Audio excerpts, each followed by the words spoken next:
大家好，歡迎收睇娛樂快訊。今日有個超級甜蜜嘅消息要同大家分享。自從 TVB 戀綜女神配對計劃播出之後，葉倩文同曾展望呢對超甜 CP GPS 就成為全城焦點，人氣有增無減。而最近佢哋就有大動作啦。葉倩文10月27號牛一收到粉絲嘅超級應援禮物，仲親爆同男友 GM 飛去日本旅行圓夢。呢個消息真係甜到漏啊！首先講返葉倩文收到嘅粉絲應援禮物，呢班超有心嘅粉絲特登集資喺銅鑼灣應援燈箱賀佢牛一，呢份心意真係好感動。葉倩文接受 TVB 訪問嗰陣，直認好感動。佢話：我之後返到嚟香港應該會去打卡。Sophie 更加分享話，粉絲們經常寫信俾佢，有時佢哋嘅信有成8頁紙。講返我入行到依家，佢哋嗰啲心路歷程，佢哋情緒起伏好似仲大過我，仲肉緊過我，所以我都覺得好感動。佢坦言周不時睇到感動到落淚，我好似多咗好多個兄弟姊妹，或者係爸爸媽媽，加上我本身比較眼淺，成日睇佢哋啲信都會睇到喊。呢種粉絲同偶像之間嘅真摯感情真係好難得。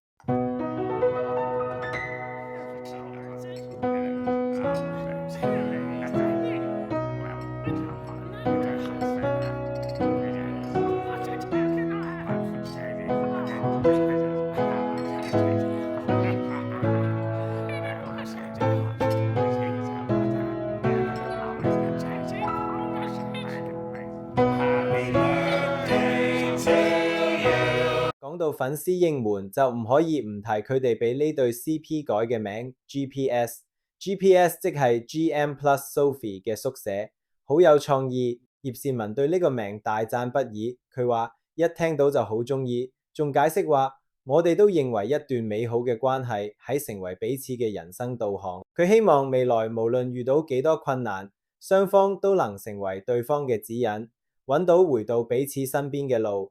呢番說話真係好 sweet 啊！葉倩文仲特別感謝來自18個不同城市嘅粉絲們，佢坦言完全估唔到自己可以聯繫到咁多嚟自唔同地方嘅觀眾，更加驚訝粉絲們喺8月大結局都未播嘅時候就已經下訂廣告。呢份堅定嘅支持真係令佢好感動。佢承諾未來會同 GM 繼續用愛與共鳴，為大家帶嚟更多正能量。立即訂閱我哋頻道，記得撳鐘仔，第一時間知道娛樂大小事。而家就嚟到今日最重要嘅消息啦！葉倩文親自爆料，佢同男友曾展望會飛去日本過生日旅行，圓佢一直以嚟嘅夢想。Sophie 話：我哋尋日拍廣告帶埋個行李箱去到現場，拍完就飛，好開心去日本。呢個真係好浪漫啊！大家仲記唔記得喺女神配對計劃入面，葉倩文曾經講過，佢同前度未能夠一齊去日本旅行，成為佢嘅遺憾。而家同 GM 一齊去，真係圓夢之旅啦。而 GM 亦大方承諾，若果兩人有空餘時間，絕對會一齊去旅行。但目前雙方有共識，會以工作為優先。更加 sweet 嘅係葉倩文仲俾咗一張超級可愛嘅相片，相中係一對穿住和服嘅玉桂狗公仔，代表住佢同男友幸福遊日本。呢對玉桂狗公仔穿住日式和服，真係好有心思，好有日本風味。Sophie 用呢種方式表達佢哋嘅甜蜜，真係好有創意。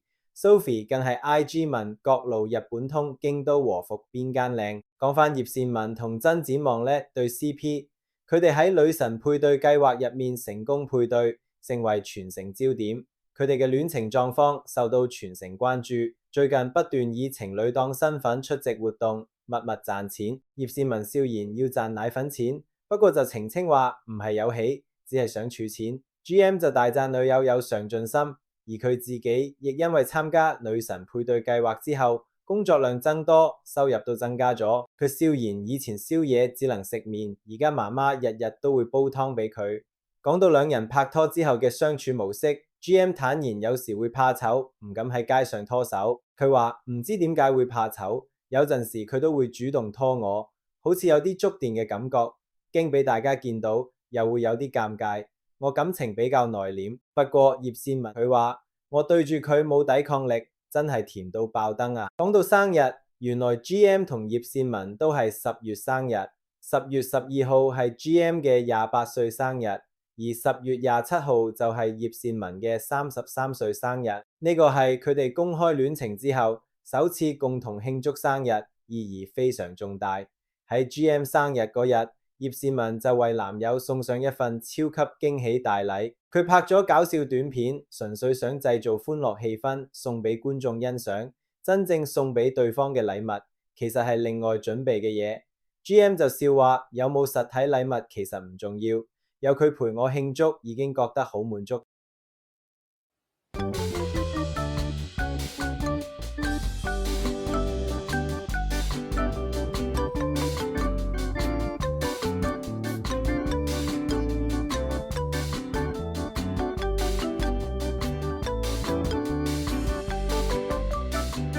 而 GM 就承諾會為女友炮製生日驚喜，原來就係帶佢去日本。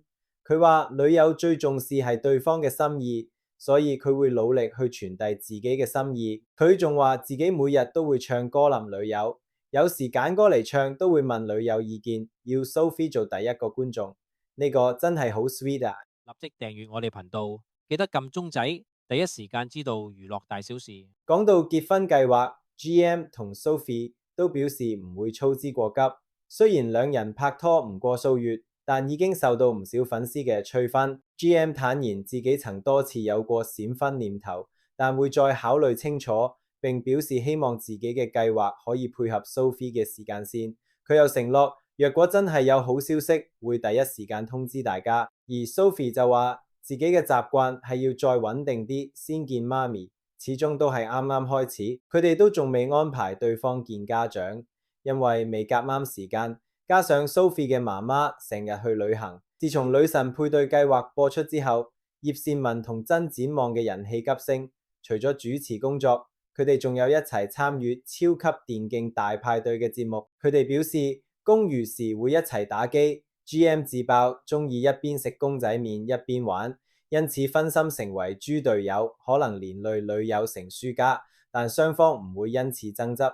葉倩文同曾展望呢對 CP 真係越愛越甜蜜，佢哋唔單止喺節目入邊甜到爆燈，就連生活中都處處放閃。而今次葉倩文生日同 GM 去日本旅行圓夢，更加係佢哋感情嘅又一個里程碑。最後祝 Sophie 生日快樂，祝佢哋喺日本玩得開心，感情繼續甜蜜，亦都希望佢哋可以繼續為大家帶嚟更多正能量。今日嘅娛樂快訊就到呢度啦，記得 like 同 subscribe 我哋嘅頻道，下次再見，拜拜。